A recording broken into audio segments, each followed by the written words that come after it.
Hi, welcome. My name is Arun Srinivasa and I'm at Texas A&M University Mechanical Engineering Department. Today I'm going to talk about force and deflection intensity. This is crucial to understand mechanical models of systems, especially continuum mechanical models of systems, which is what this course is about. So please bear with me. There is quite a bit of mathematics and some core concepts here, which we will use for the later sections. Okay, so this is the pivotal. What is that?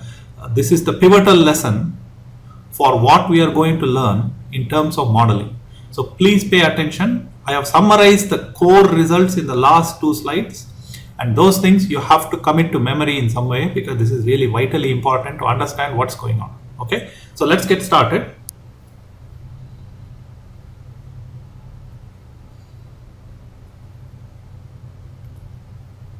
Okay, so first item is we talked about intensity and force intensities and things like that. We will revisit this because this concept of intensity is at the heart of continuum mechanics.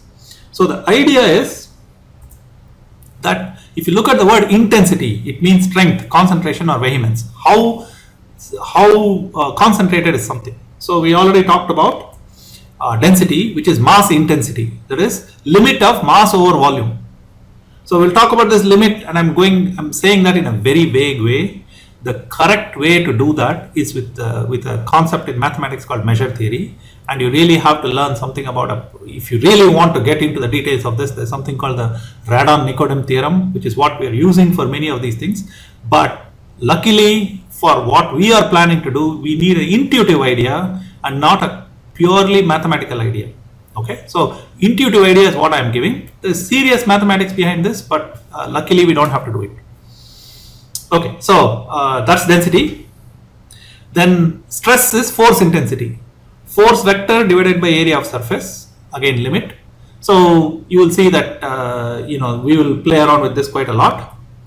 And then we have a concept of strain, which is deformation intensity, change in geometry over original geometry. So you see, notice how I stated it. There's always some ratio, and there are two things that are important here. One is the concept of limit, and the other one is ratio. Sorry, the other one is some kind of a ratio. Okay, and invariably the denominator is always something to do with geometry. Okay, the numerator is a physical quantity. So if you really want to say what is mass, see, there is no density is not a physical concept, it's a mathematical concept. The physical concept is a concept of mass. So you got to understand that there are two different things that come together here. Physics plus mathematics is what makes continuum mechanics interesting, and you have to keep clear of where the physics ends and where the mathematics starts. Okay, so now let's look at these things in a little bit more detail. So if you look at the body, we want to be able to describe mathematically how the body moves. So if you look at it, here is a body. So you can see this is the reference shape of the body. This is the current shape of the body. Okay, it has been deformed in some way. And what we would like to do is figure out where the particles have gone. So first thing is I need a way of figuring out which particle I am talking about. So the first idea is particles are labeled by starting location X, that is this. This is the label for the particle. It's very hard for you to use any other label other than starting location, and that's what we use. The current location is this. So particle which was here has gone here. This red arrow is a displacement. This is the current position. You can either specify the displacement as a function of X or the current position as a function of reference position, which means it tells you the particle which used to be here is now here, and now meaning here. So you see what I mean? The original location of the particle is this, current time is this, current location, and this is called the deformation map. This is the starting point of all analysis. Okay, so now how do we kind of figure out what happens locally? You remember the whole idea is to talk about fields. Fields means I have to know something about every particle. The unfortunate thing for us is most of the physical quantities are not defined for particles but for chunks. So how do we do chunks? what we do is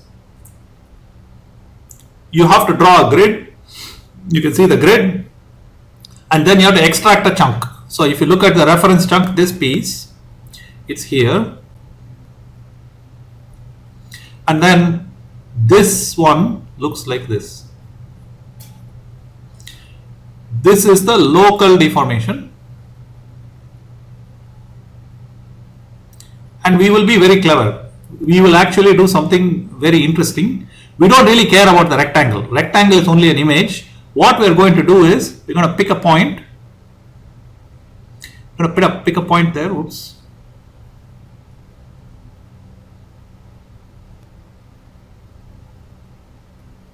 I'm going to pick a point there, and I'm going to draw just two lines, like a cross, right? This cross will become like this. That's actually what matters. All this other stuff, these lines and all that don't mean anything. It's actually a plus sign becomes like a tilted plus sign. And in 3D, something that looks like that will become something that looks like this.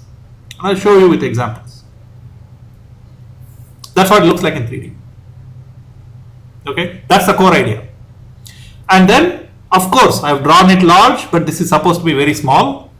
And then we take limit as the size of the string shrinks to 0. And all this is hand waving. So the limiting thing is what we will really be worried about. But in reality, there's a lot of hand waving involved, and there's some serious ideas that you have to put into getting the limit right. But the core physical intuition is this. Okay, so we talked about motion. So the fundamental thing, as usual, unlike data science, is that we always look at cause and effect. So external stimuli is the cause of motion. That's what makes the body move. So if you look at it, I said something about contact stimuli. So let's talk a little bit about that.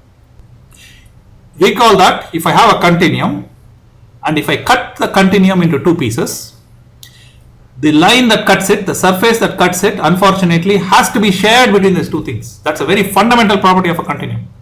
Now this has pluses and minuses. The pluses you can do a lot of nice calculus. The minuses it's very difficult to cut. Right? And you have to introduce a whole new bunch of concepts.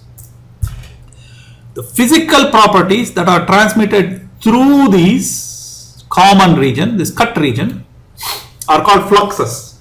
So when you hear heat flux, mass flux, that's what we mean.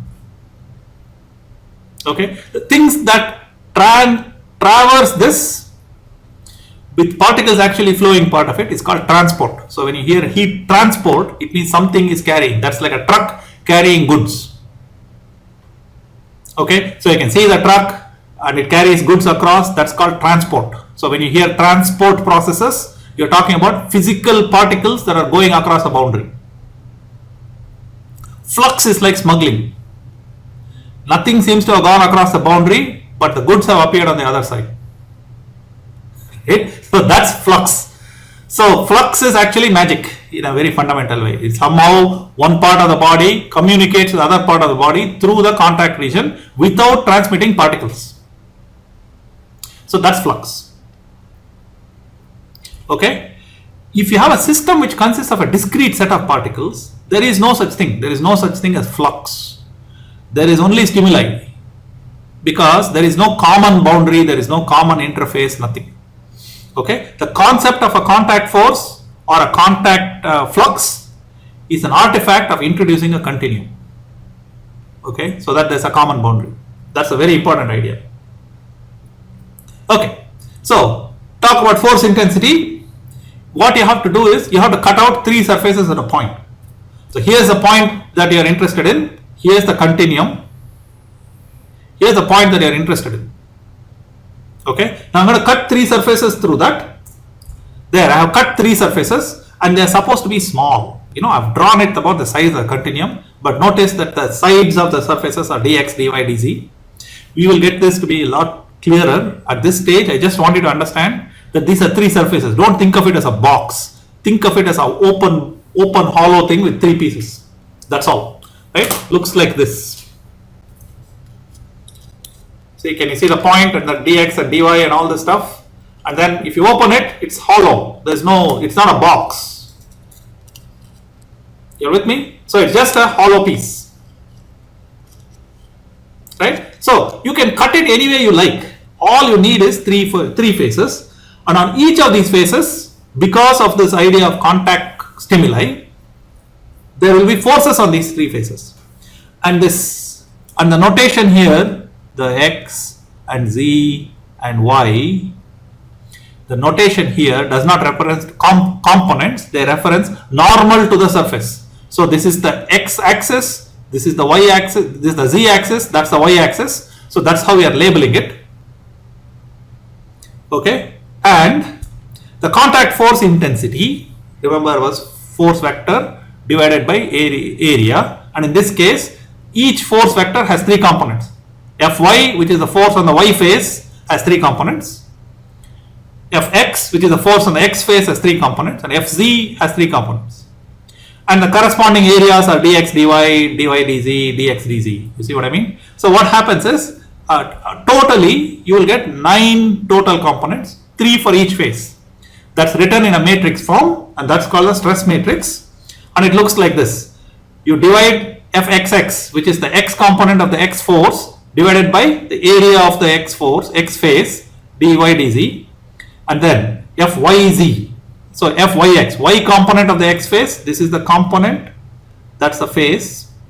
So this thing is this vector. This whole thing is that one. And this whole thing is that one. So notice, the physical idea at this stage is only forces, contact forces. The mathematical idea is this force intensity, and we work with the force intensity. And the thing is,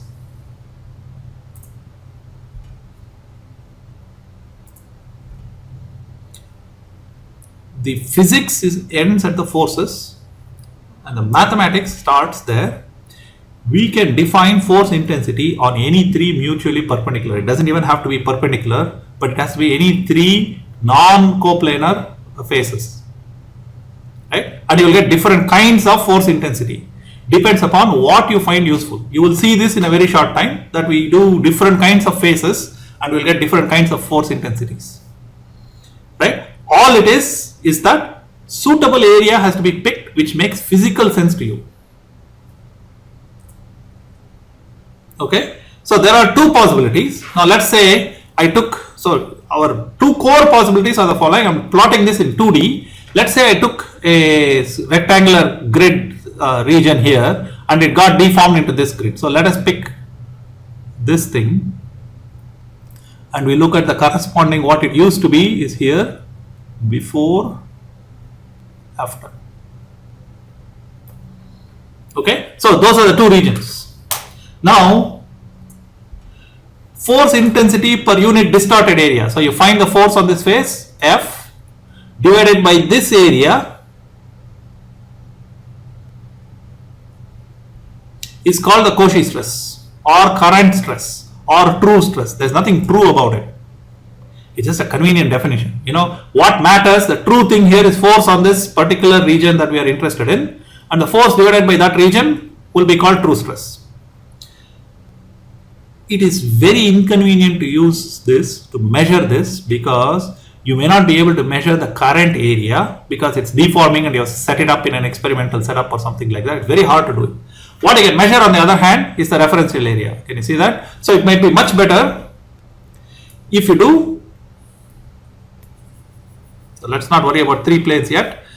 So if I do take the same force and instead of dividing it by this, if I divide it by that, force is the same but divided by different area. If I take this force and I divide it by reference area, then you will get what is called the Piola stress or engineering stress. Engineering stress is very convenient for measuring. You know, it's actually a lot of this. I told you, that The fundamental idea of a model is that all models are wrong, but some are useful. Now you can see, I mean, whether or not a force intensity exists depends upon our model, and it may be wrong for our purpose, but it may be useful. So you may say, look, it's useful for me to divide force divided by current area in some cases, and in other cases it may be useful for me to divide force divided by reference area. Both of them are useful. For most of our purpose, we will do force divided by reference area because we want to get close to experiments, and we will worry about how to do simulations later. At this stage, we want to get close to experiments. Okay, so then force per unit reference area is better thing to measure. Okay, so now let's continue.